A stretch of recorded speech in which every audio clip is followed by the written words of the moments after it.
Mesdames et messieurs, bonsoir et bienvenue dans Question d'actu, la journée mondiale de la protection des données informatiques, l'occasion de réfléchir à l'équilibre délicat entre développement technologique et sauvegarde de nos données personnelles. La technologie, bien que porteuse de progrès, soulève des enjeux cruciaux en matière de confidentialité, de sécurité et d'éthique.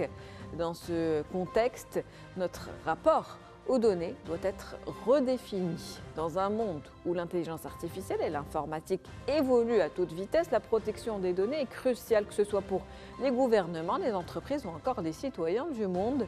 En 2024, au moins 5400 cyberattaques ont été enregistrées avec plus de 195 millions de données compromises. Le nombre de fuites de données ont été multipliés par 2 entre 2023 et 2024. Comment se prémunir contre les cyberattaques? Comment garder le contrôle de ces données dans un monde ultra connecté? Quelles solutions pour une navigation sûre et respectueuse de l'éthique? Quel cadre juridique aussi pour s'adapter aux évolutions rapides de l'intelligence artificielle et de l'informatique? On en parle ce soir avec nos invités. D'abord ici présent, Monsieur Tarek Daouda, vous êtes professeur à l'UM6P et informaticien. Merci d'avoir accepté notre invitation. Merci. Et avec nous également, Monsieur Mouhsin Lardissi, vous êtes professeur universitaire et expert en technologie numérique. Bonsoir et merci d'être avec nous. Bonsoir, merci beaucoup pour l'invitation. Alors, on va commencer par la sauvegarde des données, ce qui est un petit peu crucial aujourd'hui. C'est la question que tout le monde se pose. C'est ce qu'on veut absolument protéger, Monsieur Daouda. Quels sont les enjeux aujourd'hui à l'ère du numérique? En termes de sauvegarde de données. Donc, et de sécurité, bien sûr. De données, de manière générale. Donc, la sécurité, si on schématise, on simplifie les choses, il y a deux aspects fondamentaux. Le premier aspect, c'est qu'on veut garder nos données. Ça veut dire qu'une fois qu'on a sauvegardé quelque chose, parce que les données, c'est extrêmement important, tout le monde le réalise, on ne veut pas perdre nos données une fois qu'on les a enregistrées. Donc, tout ce qui concerne la sauvegarde, ce qu'on appelle en anglais les backups, etc. Mais il y a aussi l'aspect sécurité, ça veut dire empêcher des gens malveillants en fait, d'avoir accès à ces données-là ou de bloquer l'accès aux données. Donc, ces deux aspects-là sont fondamentaux et je pense que c'est vraiment les deux gros enjeux que tout le monde doit gérer, en fait. Donc, des enjeux importants. Monsieur Lardissi, quelles menaces pèsent aujourd'hui sur cette protection des données, notamment à l'ère de l'intelligence artificielle? Je le disais en préambule, la technologie qui évolue vite, rapidement, et avec cette technologie, des menaces qui sont de plus en plus intelligentes et de plus en plus adaptées et qui évoluent en même temps que ces technologies. Donc, à l'ère du numérique, de l'intelligence artificielle, quels en sont les enjeux, justement? Alors, déjà, il faut comprendre que la donnée est un enjeu majeur. Aujourd'hui, c'est le principal actif économique. Elle est au cœur de toutes nos activités. Et quelque part, aujourd'hui, celui qui détient la donnée, que ce soit un individu, une organisation ou un pays, c'est celui qui détient le pouvoir et également l'économie. Et on le voit aujourd'hui avec les grands acteurs du numérique qui sont aujourd'hui plus puissants que certains pays, tout simplement grâce au volume de données qu'ils arrivent à capturer, à analyser et par la suite à valoriser. Donc, c'est très important de comprendre cet enjeu. Alors, l'enjeu de la sauvegarde, c'est l'enjeu de l'existence même de la donnée, parce qu'une fois on ne fait pas de sauvegarde, on s'expose au risque de perdre cette donnée qui constitue un patrimoine. Donc, il faut vraiment le considérer comme un vrai patrimoine, un vrai actif de l'entreprise, de l'individu, et c'est quelque chose sur lequel il faut capitaliser, qu'il faudrait sécuriser et sur laquelle il faudrait avoir des stratégies pour valoriser. D'où l'importance justement de cette sauvegarde de la donnée et l'importance d'avoir des stratégies amont et des stratégies aval pour traiter les données, pour pouvoir les gérer, les sécuriser et les sauvegarder de la meilleure manière. Bien sûr, aujourd'hui, il y a des standards dans ce sens à l'international, mais qu'il faudrait appliquer aussi bien à l'échelle individuelle qu'à l'échelle collective. On va en parler de ces stratégies pour sauvegarder les données, justement, la donnée que vous définissez comme le fait de détenir le pouvoir. Donc, c'est l'importance, en tout cas, qu'elle constitue aujourd'hui au quotidien. Monsieur Daouda, comment se protéger aujourd'hui des cyberattaques devenues de plus en plus fréquentes, justement? Oui, donc ça c'est quelque chose de vraiment complexe. Parce que, comme l'a dit le professeur Lardissi, les données sont vraiment un enjeu principal et majeur aujourd'hui. Tout le monde les réalise non seulement avec l'intelligence artificielle, mais avec tous les dérivés des données que l'on utilise. La donnée, c'est vraiment la source numéro 1 pour la prise de décision à tous les niveaux. Donc, comment se protéger des cyberattaques? En fait, il y a plusieurs types de cyberattaques. Il y a les cyberattaques classiques, on va dire, c'est-à-dire que les gens imaginent en général, c'est-à-dire quelqu'un qui arrive et qui vole vos données. C'est-à-dire ça peut être des données sensibles, par exemple des données étatiques, des choses comme ça, quelqu'un arrive, ou des données corporatives. La donnée est volée, à ce moment-là, on a un problème, c'est une fuite d'informations. On a aussi le fait que les personnes peuvent venir et, par exemple, si on peut récupérer l'information sur un pays en entier. À ce moment-là, ça peut créer des problèmes, des enjeux géopolitiques et stratégiques vraiment, vraiment dangereux. Donc, il y a aussi ça. Et donc ça, c'est le côté vol de données. Donc comment on se protège? Il y a des façons de faire. Il y a des façons en fait, de sécurité informatique, etc., que les gens utilisent. Il y a aussi d'autres aspects que l'on pourrait explorer, comme par exemple la blockchain, etc., qui permettent aussi une certaine résilience à ce genre d'attaque. La blockchain est très intéressante parce qu'elle permet une résilience à tous les niveaux, en fait, à beaucoup plus de niveaux que ça. Il y a aussi empêcher l'accès aux données. Donc c'est aussi quelque chose qu'on ne réalise pas forcément, mais beaucoup de cyberattaques aujourd'hui sont ce qu'on appelle des ransomware en anglais, c'est-à-dire ransom du mot rançon. Donc à ce moment-là, un acteur malveillant va venir rentrer dans le système, il ne va pas forcément voler les données, il va encrypter les données et vous empêcher d'y avoir accès. D'accord. Donc à ce moment-là, ça peut être catastrophique pour un hôpital, par exemple. Ça peut être encore plus catastrophique pour un gouvernement. Ça peut être un problème vraiment, vraiment majeur. Et à ce moment-là, ce que fait l'acteur malveillant, c'est tout simplement encrypter les données, vous empêcher d'y avoir accès, vous demander de payer. Monnayant justement une rançon. Voilà. D'où le nom. Exactement. Donc, comment on se protège? On se protège en faisant des sauvegardes, en faisant des backups, bien entendu en ayant une vraie sécurité informatique et aussi en adoptant des nouvelles technologies en fait, de l'information qui permettent une grande résilience. Et justement, quand on parle de protection, Monsieur El Khdissi, comment rendre cette protection plus efficace? Quelles tendances actuellement émergent en matière de protection de données? Alors, déjà, je crois qu'il faut différencier entre l'échelle de l'individu, l'échelle d'entreprise, et puis l'échelle d'un pays.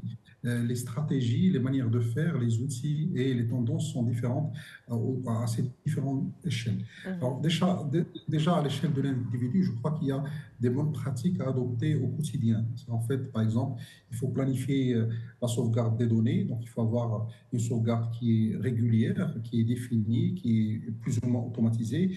Il faut idéalement diversifier les emplacements de sauvegarde, dans le sens où on ne doit pas sauvegarder, en fait, mettre tous ses œufs dans le même panier.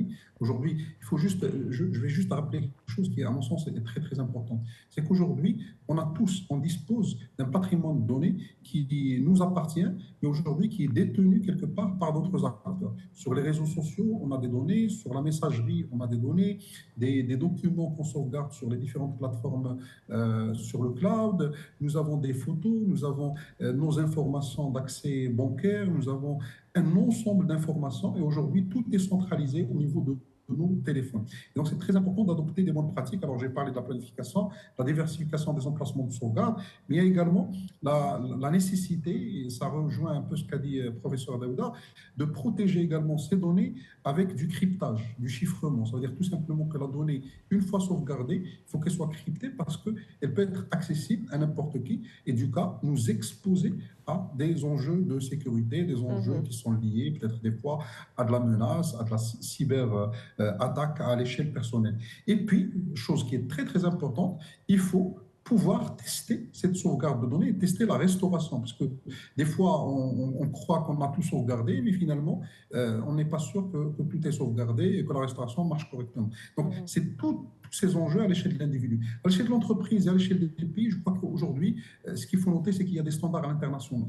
Et ces standards, il faut tout simplement essayer de les appliquer, de les mettre en œuvre au sein de l'entreprise. Alors, le standard principal à l'échelle de l'entreprise, c'est un standard ISO qui est l'ISO 27001, 27002 et autres. Et puis, un standard spécifique par rapport à la continuité d'activité, parce que l'entreprise s'expose une fois, elle a ses données sur des serveurs. S'il y a un problème, s'il y a une catastrophe naturelle, s'il y a une attaque, elle s'expose à cet enjeu de continuité d'activité et un standard de management de la continuité d'activité. C'est un peu tout ça qu'il faut mettre en œuvre. Alors, à l'échelle d'un pays, je crois qu'il y a un sujet, et peut-être on va l'aborder plus tard, qui est la souveraineté sur les données d'un pays. Et ça, c'est un enjeu encore plus majeur et qui nécessite des stratégies beaucoup plus long-termistes et beaucoup plus profondes. Mhm. En tout cas, toute une démarche aujourd'hui à entreprendre pour sécuriser ces données, quelle que soit l'échelle où on se trouve, l'individu, l'entreprise ou un gouvernement. On parle de sauvegarde de données, Monsieur Daouda, l'importance de sauvegarder les données. Est-ce que c'est suffisant, sauvegarder les données et quel type de fichiers faut-il sécuriser? Est-ce qu'il y a des éléments en particulier qu'il faut sauvegarder, qui sont plus importants que d'autres? Ok. Non, en fait, la sauvegarde, ce n'est pas suffisant. La sauvegarde, il y a plusieurs types de sauvegarde. Il y a plusieurs façons de sauvegarder. J'aimerais aussi rebondir sur le point de l'individu. En fait, l'individu est une part extrêmement importante de la sécurité informatique. Et l'individu, c'est peut-être la part la plus facile à hacker dans la sécurité informatique. C'est pour ça qu'on a les problèmes de phishing par email, etc. Donc il y a tout un tas de... La gestion des mots de passe, tout un tas de choses qu'il faut éduquer en fait les gens là-dessus, c'est-à-dire ne pas écrire les mots de passe sur des bouts de papier, s'il vous plaît, par exemple. Ce genre de choses. Donc, en ce qui concerne la sauvegarde, c'est essentiel parce que il faut savoir que un disque dur, pour simplifier, un endroit où on stocke les données va, d'une façon ou d'une autre, va toujours avoir un problème. Donc, indépendamment de la sécurité informatique de l'acteur malveillant, etc., il faut quand même avoir une sauvegarde. Maintenant, si on a une sauvegarde, autant la rendre résiliente aux attaques. Donc, comment rendre une sauvegarde résiliente aux attaques? Il faut avoir une sauvegarde à plusieurs endroits. Mais on peut appliquer aussi ce système, le système d'avoir la même sauvegarde en fait, à plusieurs endroits physiques, géographiques, c'est une très bonne idée. On peut appliquer la même chose de façon informatique. Ça veut dire qu'on peut utiliser par exemple ce qui s'appelle une encryption fragmentaire. Ça veut dire qu'au lieu d'encrypter le fichier en tant que tel, on va le couper en petits morceaux et on va encrypter les différents morceaux et on va les envoyer à différents endroits. Donc ça, ce que ça va faire, c'est que si un acteur malveillant arrive et décide d'avoir par exemple accès à vos fichiers, à vos données, il ne pourra pas avoir la totalité des données parce que pour pouvoir décrypter, il faudrait l'ensemble. Donc, c'est des techniques d'encryption qui peuvent tout à fait être utilisées, qui existent aujourd'hui. Est-ce que c'est complexe? Est-ce que tout un chacun peut utiliser ce genre de méthode ou est-ce qu'il faut faire appel à un professionnel? C'est comme tout en informatique. En fait, c'est très complexe à mettre en place parce que aussi il faut être capable de redécrypter après. Donc, il faut faire ces tests-là, etc. Mais ça peut être implémenté d'une façon qui est complètement transparente pour l'utilisateur. Donc l'utilisateur ne sait même pas en fait quel système d'encryption a été utilisé, mais c'est par exemple, ce système d'encryption est un système extrêmement résilient et qui permet par exemple de sauvegarder les données même chez d'autres personnes.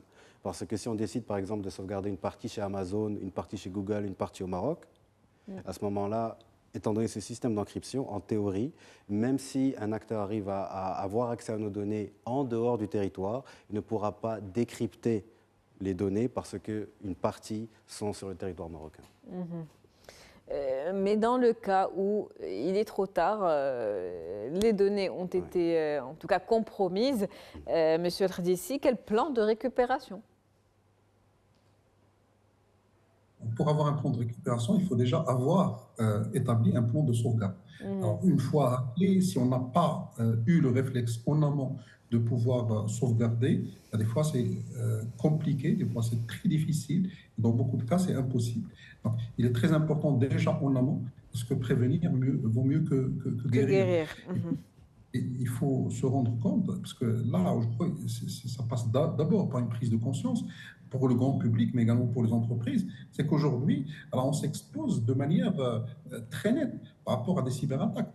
Une personne aujourd'hui qui a des données financières, des données bancaires, des données personnelles, des données professionnelles par rapport à la messagerie, par rapport aux documents, c'est quelque part dans son téléphone, par exemple, si je parle que du téléphone, mais c'est également le cas pour le PC, c'est également le cas pour les applications qu'on utilise, il a un patrimoine. Ce patrimoine, il peut être utilisé contre lui, et donc il risque, il encourt des menaces assez importantes. Donc déjà, il faut avoir de la sauvegarde. Après, pour pouvoir restaurer, il y a bien sûr des techniques, il y a des moyens, mais comme j'ai dit, il faut déjà s'assurer qu'il y a en amont le travail qui doit être fait, à savoir la sauvegarde.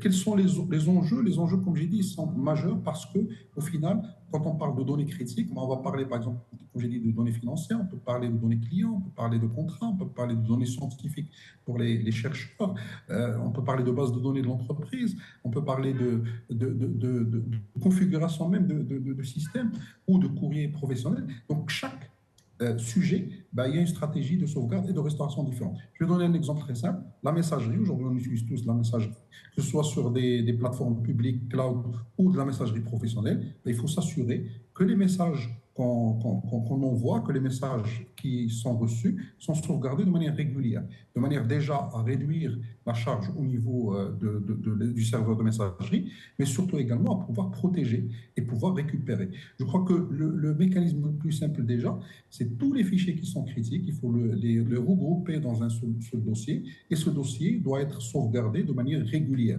Et après, bien sûr, une fois on sauvegarde, il faut tester la restauration, et après, bien sûr, la restauration peut être faite.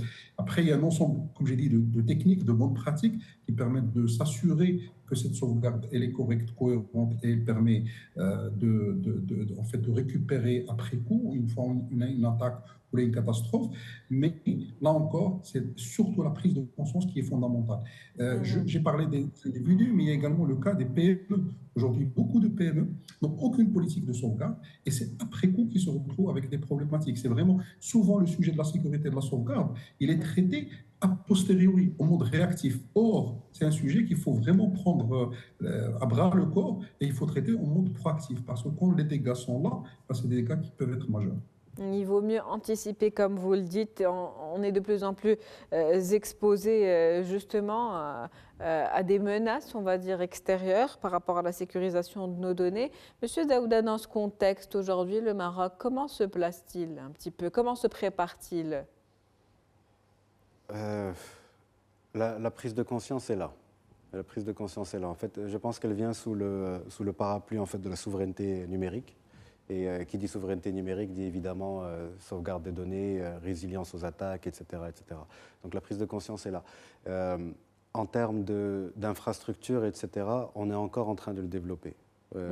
Parce que on parle d'encryption, mais par exemple, on parle de cloud. Le cloud, il faut avoir des clouds sur place. Donc, mais aussi, quand on parle d'encryption, il faut oublier qu'en informatique, on dit il y a quelque chose, there's no free lunch, il faut toujours payer. Et si on a de l'encryption, il faut payer l'encryption. Donc ça veut dire des calculs en plus, ça veut dire plus d'espace de stockage. Si on veut des sauvegardes, ça veut dire on ne peut pas juste avoir un cloud dans une seule ville, il nous faut des clouds dans plein de villes, le maximum. Donc à tous ces niveaux-là, on va dire que le Maroc est en développement. La prise de conscience est là, les infrastructures ne sont pas encore là, mais la conscience est là. Et le développement, à mon avis, va dans le bon sens. Après, ce qu'il faut savoir aussi, la sécurité informatique, c'est un sujet qui me passionne. Et ce qui est vraiment passionnant en fait, dans la sécurité informatique, c'est qu'elle est à cheval, ce n'est pas juste une question d'ordinateur. Elle est à cheval entre l'humain, l'informatique et le physique. Ça veut dire qu'un cloud, si on stocke des données, il faut aussi sauvegarder les données. Il faut sécuriser les données de façon physique. Ça veut dire... par exemple, on va donner l'exemple d'un hôpital. Quelqu'un peut rentrer et prendre, parce qu'aujourd'hui, il existe des ordinateurs qui font la taille d'une carte bancaire, hein, ou même plus petit. Donc quelqu'un peut arriver avec un ordinateur de cette taille-là, dévisser une prise, mettre l'ordinateur à l'intérieur, le brancher et le laisser là pendant plusieurs années. Et cet ordinateur, qu'est-ce qu'il fait? Il récupère les données et les envoie à l'extérieur. Donc il faut tout un système, en fait, c'est pour ça que la sécurité, c'est quelque chose d'extrêmement complexe. Donc il faut absolument avoir aussi la prise de conscience de la sécurité physique et de la sécurité humaine. Parce que la faille numéro 1, ça reste toujours l'humain en général. C'est ce qu'on appelle le social engineering. Ça veut dire, en allant il y a des gens qui travaillent là-dessus, qui sont spécialistes là-dedans, sur comment amener les gens à leur donner leur mot de passe, comment amener les gens à les laisser rentrer. Par exemple, il faut que quelqu'un puisse rentrer pour pouvoir attaquer physiquement la machine. Et donc ces attaques physiques-là sont aussi extrêmement importantes à prendre en compte parce que c'est en général ce genre d'attaques qui sont vraiment, vraiment dévastatrices. Des attaques dévastatrices, ça pose la question justement de la souveraineté numérique dont vous parliez tout à l'heure, Monsieur Tradissi, des États notamment, à grande échelle donc on parle. Alors justement, au niveau des États, la question qui se pose fortement, c'est justement cette souveraineté. Cette souveraineté elle passe par plusieurs actions stratégiques qui sont importantes. La première, c'est justement de disposer d'un espace de stockage et de manière un peu plus globale d'un cloud qui est souverain. Aujourd'hui, on utilise tous à l'échelle individuelle, dans les entreprises, au niveau des administrations. Souvent, on utilise des services cloud qui sont hébergés à l'extérieur du Maroc et sur lesquels on n'a pas tout le contrôle ou toute la même mise. D'autant plus qu'aujourd'hui, dans des pays, par exemple, comme les États-Unis, des réglementations qui permettent à des agences de sécurité de pouvoir avoir à disposition ou accéder à des informations qui sont stockées sur le cloud. Ça veut dire tout simplement qu'aujourd'hui, un enjeu de souveraineté est fondamental. Donc, disposer d'abord d'un cloud, c'est fondamental, mais disposer également de la réglementation. Aujourd'hui, on a un corpus réglementaire au Maroc qui reste correct, mais qui tient, en fait, il nécessite beaucoup d'amélioration. Il faut qu'on aille beaucoup plus par rapport à la réglementation, sans que cette réglementation inhibe l'innovation. Parce que là encore, il y a un équilibre à chercher entre la partie réglementaire et la capacité à donner en fait, le potentiel ou donner les capacités d'innovation aux startups. Le troisième volet qui est important, qui a été souligné par le professeur Daouda, c'est la partie humaine. Parce qu'on peut très bien bâtir des infrastructures extraordinaires, mais si l'humain n'est pas sensibilisé, donc il faut vraiment travailler sur la sensibilisation à toutes les échelles, donc PME, administration publique, et puis à l'échelle de l'individu. Parce que là encore, il y a eu l'histoire de la Grande Muraille de Chine. Bon, c'est une muraille qui a demandé énormément de temps pour être construite. C'était pour sécuriser les populations de Chine contre les envahisseurs. Et ce qui est arrivé, c'est qu'au bout de quelques années, même avec cette muraille, il y a eu plus d'invasions parce que tout simplement, on peut corrompre le facteur humain. Le facteur humain, il est au centre, et c'est pour ça que cette prise de conscience à l'échelle, et justement, vraiment le fait d'aborder ce sujet sur une émission comme celle-là, il est important, parce que ça permet justement de travailler ce facteur de sensibilisation et de prise de conscience humaine pour pouvoir vraiment élargir le périmètre et pouvoir vraiment aller sur des stratégies qui sont gagnantes. Une prise de conscience humaine, mais qui doit également être individuelle. Vous avez abordé la question de la réglementation, Monsieur Daouda. Quand on parle de réglementation, il y a ces technologies qui avancent tellement vite, ces évolutions, notamment avec l'intelligence artificielle. Comment pouvoir adapter cette réglementation à la vitesse de l'évolution technologique pour rester en phase avec le développement technologique, justement ? C'est une bonne question, en fait. Quand on parle de réglementation, je suis encore très frileux, en fait, en ce qui concerne la réglementation, parce que je pense que le plus dangereux, ce n'est pas de ne pas avoir les bonnes réglementations, mais de ne pas avoir les outils technologiques, parce que les réglementations ne permettent pas d'innover. Et ça peut être beaucoup plus grave, à mon avis. Je pense que la solution, c'est... Bien sûr, il faut des réglementations, il en faut, mais il en faut pas trop. Il faut les bonnes réglementations et il faut que la réglementation en fait permette une grande célérité d'innovation, parce que en matière de sécurité, en fait, il faut savoir que les acteurs malveillants n'ont pas de réglementation. Donc eux peuvent faire ce qu'ils veulent. Donc ça veut dire qu'ils ont la capacité d'avancer beaucoup plus vite vis-à-vis de quelqu'un qui est réglementé. Donc, et il faut permettre en fait, il faut permettre aux gens de développer en fait, de continuer à développer les innovations nécessaires pour créer pour se protéger en fait, pour créer cette protection. On parle de l'intelligence artificielle. L'intelligence artificielle en termes de sécurité, c'est un sujet en fait, à mon avis, tout le monde entier est en train de découvrir. Une arme à double tranchant pour le moment. Elle peut sécuriser comme attaquer. Elle peut sécuriser comme elle peut attaquer. En termes d'attaque, ce n'est pas encore ça. Ce n'est pas vraiment quelque chose qui permet d'attaquer vraiment. Par contre, c'est quelque chose qui permet de trouver des informations très, très rapidement. Et il faut savoir que, par exemple, la faille de sécurité numéro 1 de tout système informatique, c'est les mises à jour, en dehors de l'humain. C'est les mises à jour. Ça veut dire qu'on va utiliser quelque chose, un serveur, une version d'un serveur qui est vieille, parce qu'on ne l'a pas changé pour des raisons quelconques. Et les failles de cette version ont été répertoriées. Parce que les failles de cette version ont été répertoriées, ça veut dire que les acteurs malveillants peuvent utiliser ces failles pour rentrer. Et ça, c'est la façon numéro un en fait, de hacker. On appelle ça des exploitations, des exploits en anglais, c'est de trouver les exploits de la version. Ça peut être le système d'exploitation, ça peut être la base de données, ça peut être le serveur, ça peut être tout un tas de programmes, une architecture complexe. Et une fois qu'on a trouvé la version, qu'on a trouvé les failles de cette version, c'est utiliser ces failles-là. En général, ces failles sont en général mises à jour très très rapidement, surtout si on utilise l'open source. L'open source est public, les failles sont publiques, mais ça veut aussi dire qu'elles sont corrigées très vite. L'IA peut permettre de trouver ces failles beaucoup plus rapidement. Pourquoi? Parce qu'elle permet de chercher de façon précise ce genre de failles. D'où le danger. C'est l'un des dangers. L'un des dangers. En tout cas, il faut rester vigilant et essayer de sécuriser ces données. En tout cas, ceux qui sont les plus importantes, et mettre plusieurs pare-feux dans cette sécurité. Les pare-feux, il y a aussi d'autres technologies comme la blockchain donc qui pourraient être très très intéressantes parce qu'elle est justement distribuée, elle peut être encryptée aussi. Et ça peut dire, parce que l'un des problèmes aussi de la sécurité, c'est la centralisation des données. C'est pour ça que l'on veut avoir plusieurs clouds pour pouvoir sauvegarder à différents endroits. Mais si on a un système distribué de sauvegarde, c'est encore beaucoup plus résilient. On aura l'occasion d'en parler lors d'une autre émission parce qu'on n'a plus le temps pour celle-ci, un sujet important qui nécessite bien plus que 26 minutes. Merci à vous, Monsieur Tarek Daouda. Je rappelle que vous êtes professeur à l'UM6P et informaticien. C'est un plaisir de vous avoir avec nous. Merci. Merci à vous également, Monsieur Mohsen Khdissi. Vous êtes professeur universitaire et expert en technologie numérique. C'est un plaisir de vous avoir avec nous ce soir. C'est beaucoup le plaisir pour moi.